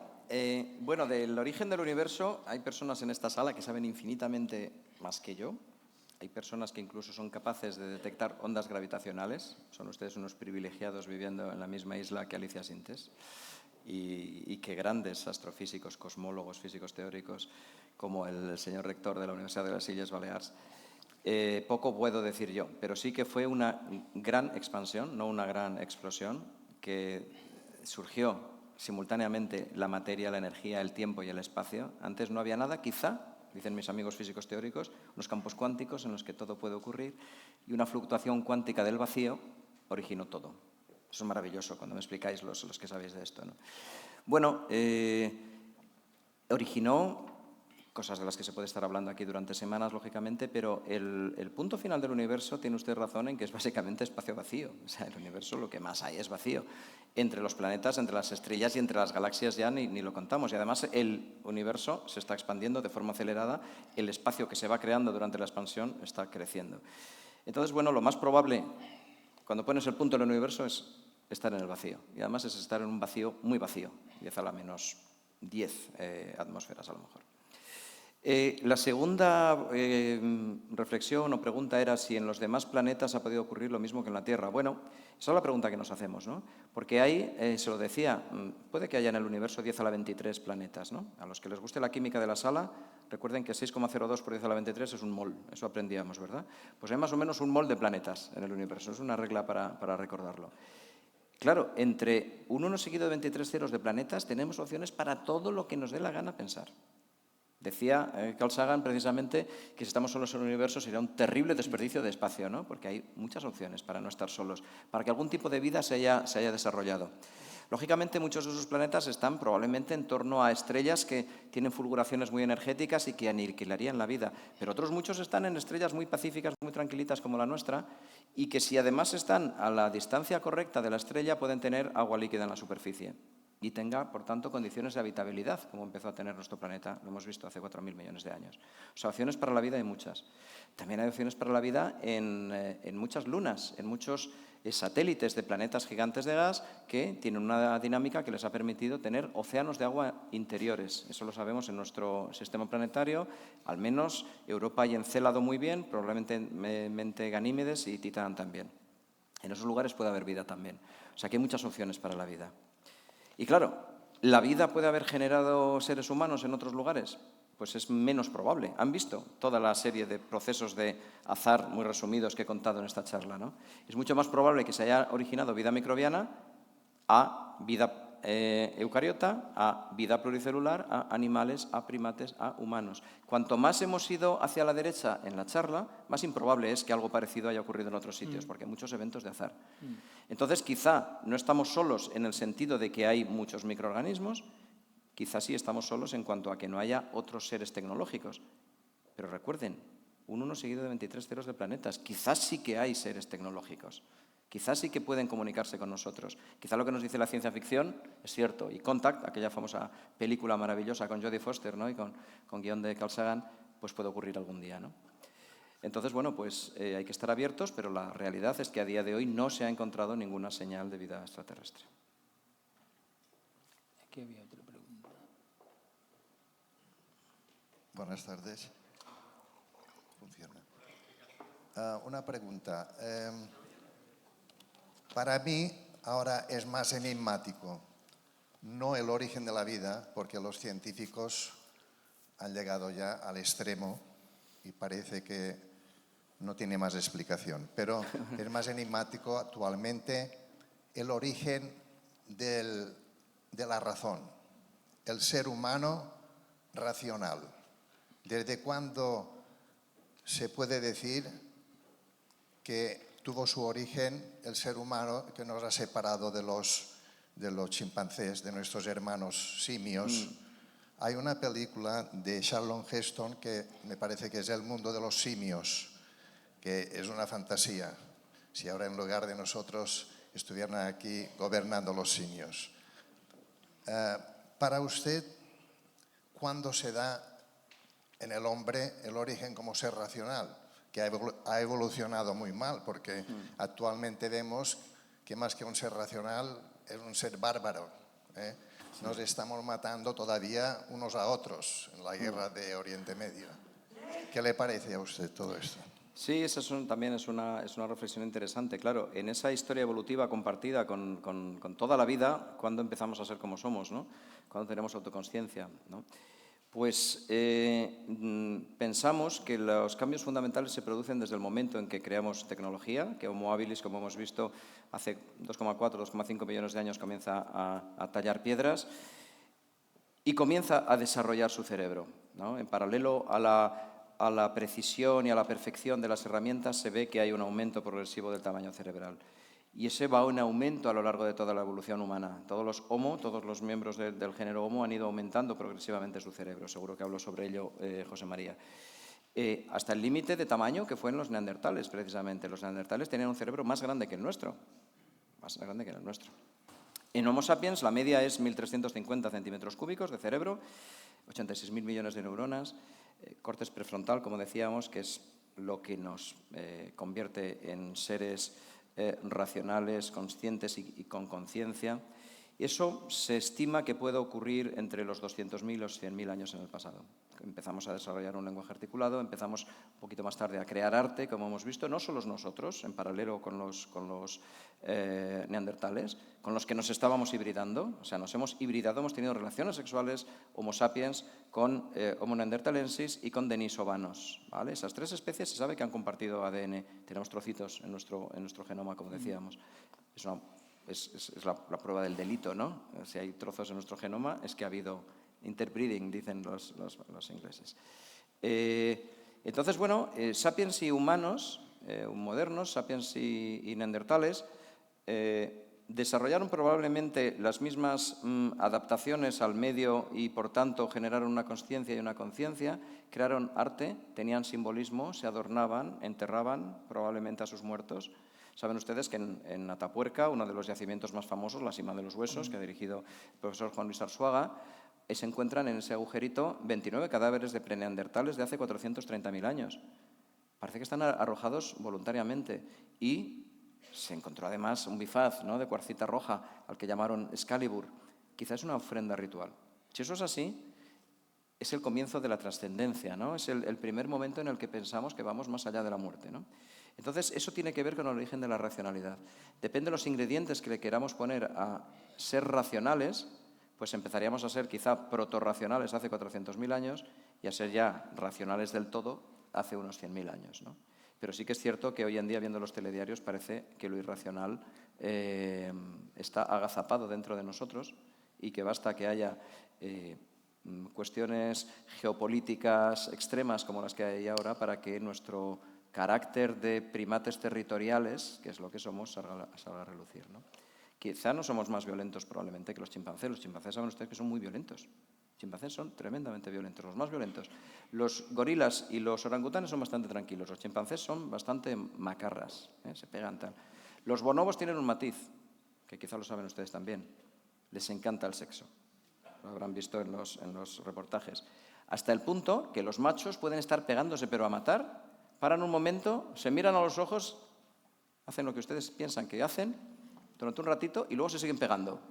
Es una adaptación evolutiva, pues para, claro, que los neurotransmisores, las hormonas, tal, decir, bueno, o sea, que te vaya a matar no quiere decir que no te vea guapo, ¿no? Bueno, los bonobos solucionan así muchos conflictos. Bueno, igual no era mala, doctor, igual no era mala forma. Bueno, y en el caso de los humanos, somos de media mucho menos violentos que los chimpancés. Desarrollamos empatía, cuidamos de nuestros semejantes, cuidamos de personas a las que no conocemos. Si alguien de la última fila tiene un problema de salud, Pep va a saltar para allá como buen médico y le va a intentar curar, aunque no sea familia ni conocido. Otra cosa es que lo consiga, ¿no? Pero cuando donas sangre no sabes para quién. No pides nada a cambio. Eso es altruismo. El altruismo es propio de nuestra especie. El altruismo es muy humano. Neandertales también eran altruistas. Cuidaban de los miembros más digamos, o menos favorecidos de su especie. Cuidaban de niños o niñas que tenían malformaciones, que probablemente tenían retraso mental, se está investigando mucho con los huesos.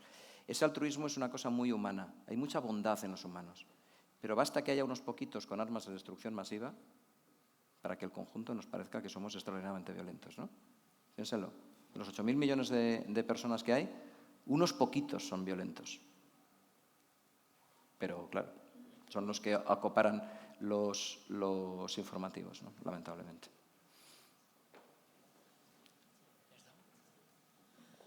Bien, buenas noches, Víctor gracias Sánchez. por la conferencia. Es un tema muy sugestivo y que produce mucha curiosidad en el público, pero yo en este tema, que a lo mejor me ha interesado, recuerdo la primera vez que estuve en un congreso sobre el origen de la vida en el 1973. De entonces acá se ha progresado mucho, pero el progreso que ha habido a nivel de laboratorio, a nivel de científico que trabaja como machaca cada día para descubrir un trocito más de verdad, no de especulaciones. Esto se veía como algo prometedor para conseguir crear vida, generar seres vivos nuevos. ¿En qué punto está esta posibilidad? ¿Hay algún progreso realmente potente o no hay tanto? Sí, es muy buena pregunta también. En los años 70 fue cuando todo este campo explosionó, porque ya teníamos herramientas de biología molecular, podíamos trabajar con ácidos nucleicos, podíamos hacer experimentos mucho más avanzados, sistemas analíticos para saber qué pasaba cuando mezclas distintas moléculas. Si se produce poca cantidad, tienes que ser capaz de detectarlo, y eso estaba disponible ya en los años 70. Fue la época dorada, y el propio Oparin, que seguía muy activo en esa época, hizo mucho trabajo, y Joan Oró, todos. Claro, una de las ideas que va en paralelo a intentar investigar cómo empezó la vida es, oye, ¿y si lo sabemos? A lo mejor somos capaces de recrearla en el laboratorio. Si sabemos qué hizo la química, ¿por qué no ponemos esas moléculas a ver si sale vida?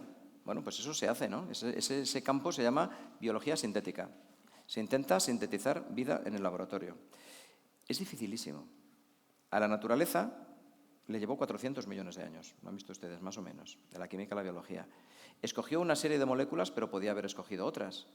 No sabemos muy bien por qué lo hizo. Nosotros, cuando intentamos sintetizar vida, nos basamos en la única vida que conocemos. Somos como un jugador de póker con las cartas marcadas, porque ya sabemos que conviene poner aminoácidos y nucleótidos, claro, porque lo ha hecho la vida.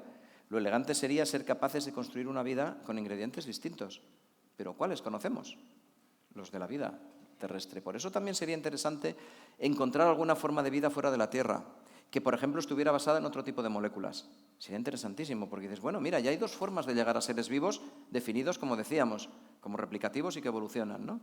Entonces, de momento no se ha conseguido, yo creo que será muy difícil que se consiga a corto plazo, y un posible descubrimiento de otra vida ayudaría muchísimo, ¿no? Lo que sí hacemos es modificar formas de vida, eso lo hacemos muy bien desde precisamente los años 70, cuando empezaron los experimentos de genética molecular, de ingeniería genética. Desde entonces se empezó a clonar Escherichia coli, la bacteria que mejor conocemos en los laboratorios, que todos hemos trabajado con ella. Pues le podemos meter trocitos de genes de verdad de otros organismos, podemos expresar muchos procesos biotecnológicos, mucha industria basada en la biotecnología, y eso lo hacemos muy bien. También queremos, y lo estamos haciendo en los últimos años, modificar a los seres humanos. Ahí las cuestiones éticas evidentemente son esenciales y no han de pasarse por alto. ¿Podemos crear humanos 2.0? ¿Humanos mejorados? Caramba, había un tal doctor Mengele que lo intentaba, ¿no? Claro. ¿Humanos mejorados para curar enfermedades? Vale, si se puede, perfecto, ¿por qué no? ¿Humanos mejorados para ser más altos, más fuertes, más guapos, más rubios? Eso a lo mejor. ¿Vamos a ir hacia una separación de dos especies, Homo sapiens natural y Homo sapiens technologicus? ¿Quién se lo va a poder permitir? ¿Va a ser democrático para todos?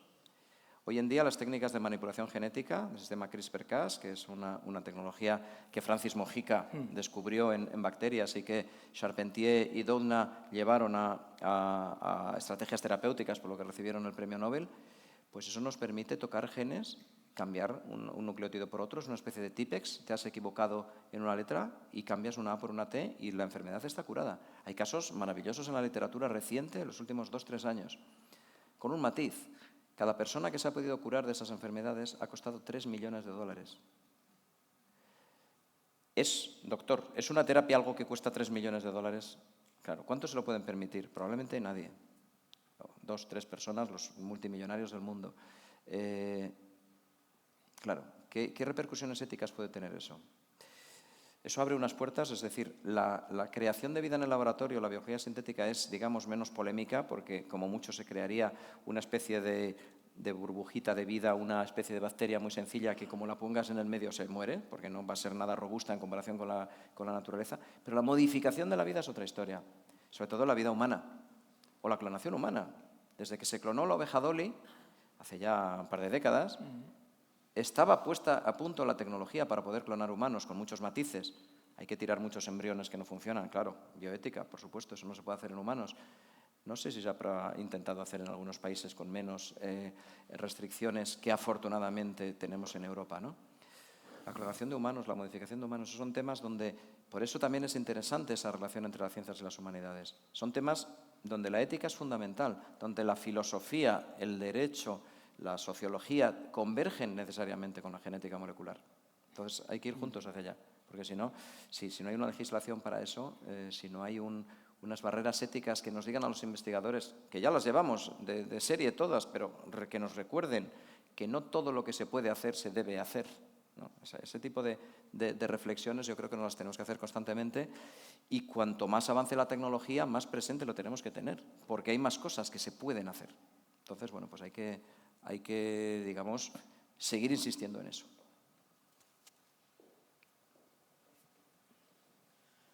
Lo primero, gracias. Es un verdadero placer estar en presencia de una mente como esta que es capaz de resumir lo que usted ha resumido en estos 60 minutos. Lo segundo, como muchos de nosotros, estos pedidos por internet y el refrescar cuando llegan es algo que pasa mucho, creo que la humanidad está esperando un paquete muy, muy importante en la próxima década. En este caso viene de Marte, del robot Perseverance, que ha estado tomando muestras que por primera vez se van a traer de vuelta del planeta Marte, ¿no? En este caso. Y me preguntaba dos cosas.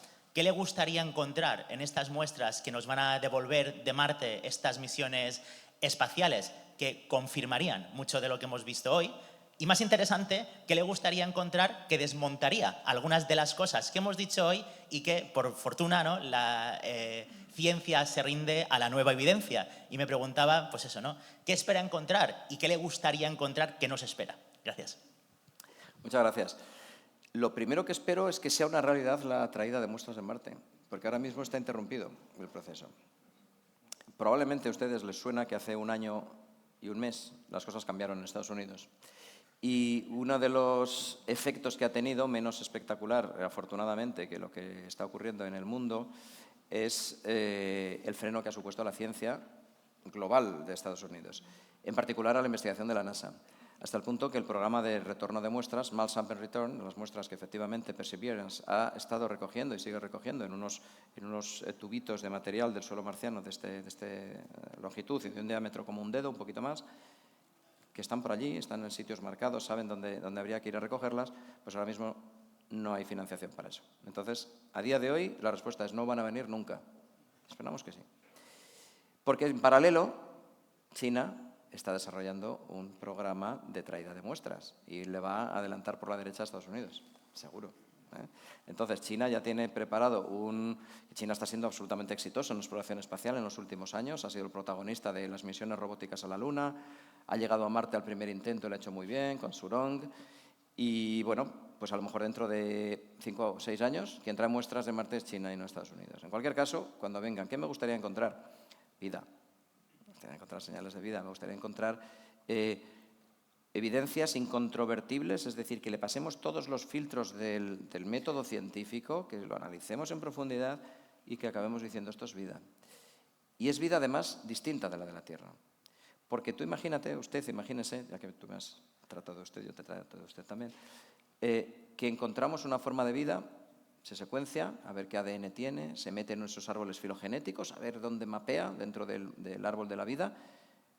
Y es un microorganismo que se llama Staphylococcus epidermidis, que todos tenemos en nuestra piel, que sería una contaminación de los ingenieros que en su día estaban trabajando en el rover cuando lo mandaron a Marte.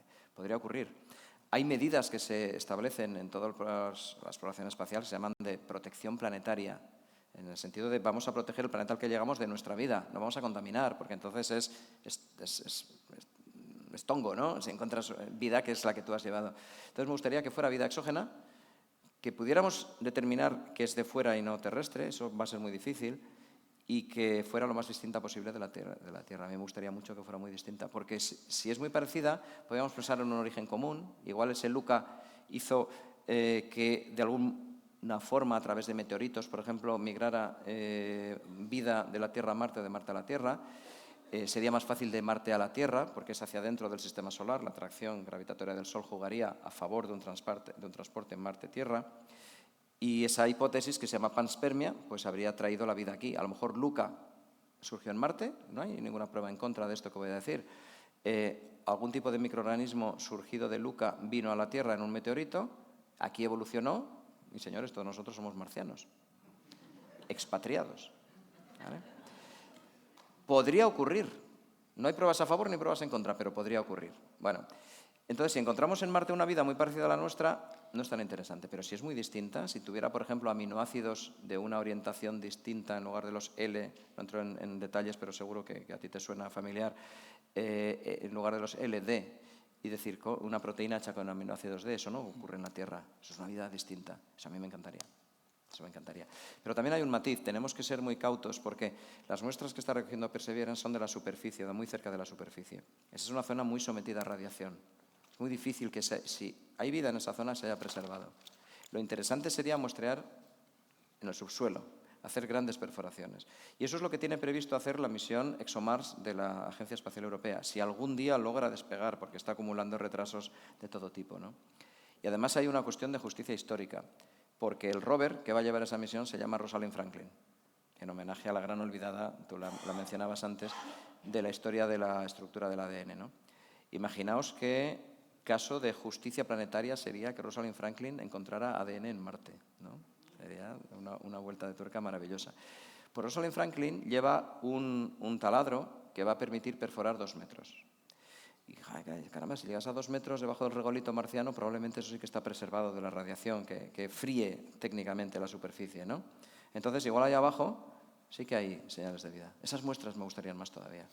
Ahí sí que quiero pensar que a lo mejor podríamos encontrar lo que hoy llamamos biomarcadores, ¿no? Señales de vida.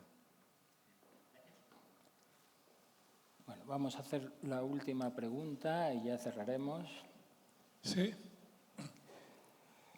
Sí, vamos a ver. Según me ha parecido entender, la vida se origina antes de que se pueda decir que hay vida. En concreto, en ese jardín marino que también nos ha explicado. Después, a través de millones de años y a partir de esa, digamos, no vida, sí se inicia la vida tal y como la conocemos de seres vivientes y se desarrolla siempre en el fondo marino. Y a lo largo de millones de años, pues entonces la vida alcanza un esplendor fantástico marino con multitud de especies. Y llega un momento, entiendo yo, en que el planeta tiene una gran vida, una gran diversidad de vida, pero toda en el fondo marino.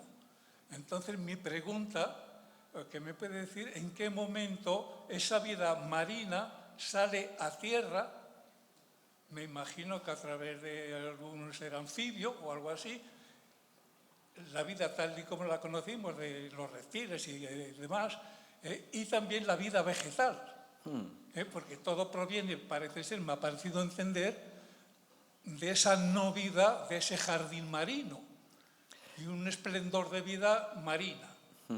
Pero pasan millones de años, muchos, me imagino, y con una vida fantástica, pero siempre marina, y en el mar, ¿qué? ¿Y en la tierra, qué? Esa es mi pregunta. Bueno, hay varias cuestiones ahí. La vida ya se había iniciado, o sea, la vida se forma bastante hacia la izquierda de lo que he mostrado, ¿no? Hace unos 4.000 millones de años. Esa vida marina es vida de animales. Los primeros animales son los que formaban ese jardín, pero antes había muchísima vida. Eucariotas, procariotas, bacterias, arqueas, todo. Esa vida marina, pacífica, de la fauna de Diacara, que llamamos, bueno, en Burgess Shale hay distintas cronologías para las vidas, digamos, que convergen en esa época, ¿no?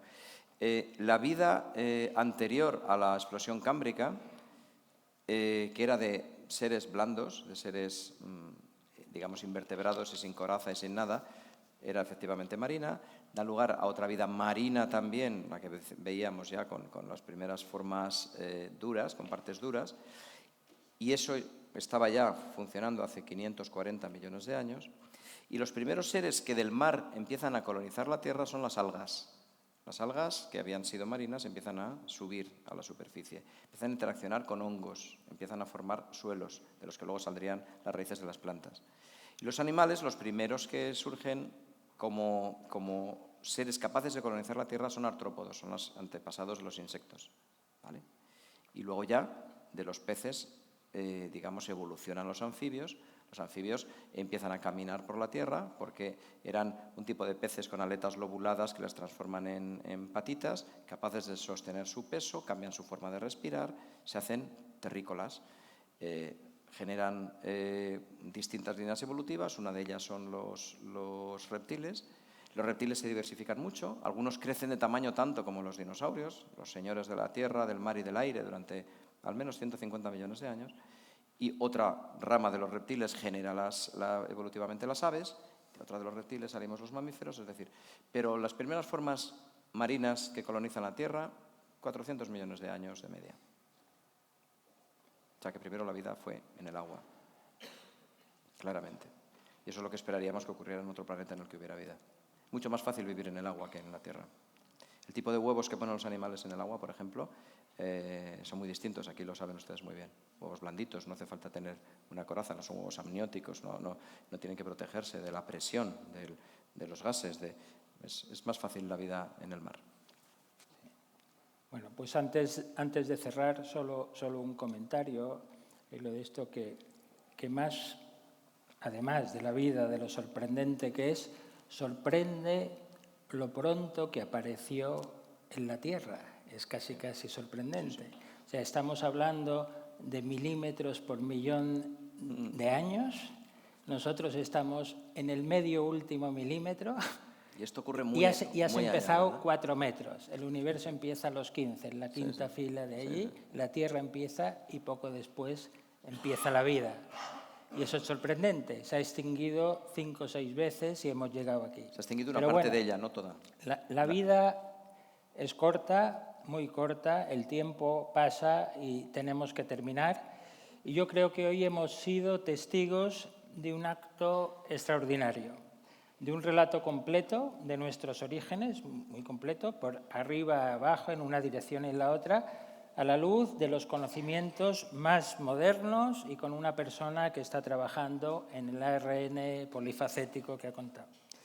Carlos nos ha enseñado que no solo en Mallorca, sino en el planeta, todos somos familia. Nuestro tatarabuelo se llamaba Lucas o Lluc, y Carlos nos ha dado un concierto, hoy no de violín, sino de sus cuerdas vocales, de palabra, de poesía y de vida y de arte. Y yo no sé si la vida, como diría Segismundo, es una ficción, una sombra o una ilusión, o si la vida es sueño. Pero sí sé que la vida es un proceso milagroso de 3.900 millones de años que de vez en cuando Su padre, Isacio, es pintor. Como diría Serrat, afina con el pincel, se nos eriza la piel y faltan palabras cuando produce personas tan brillantes, inteligentes y comprometidas con ella como nuestro invitado de hoy. Con esto llegamos al final de nuestro verso, esperando vivir felices antes de volver al universo. Así que Carlos no necesita ni más premios ni aplausos, pero se los merece. Estas islas y en el Club Valores y en el Cercle sabemos que la gratitud en silencio no sirve para nada.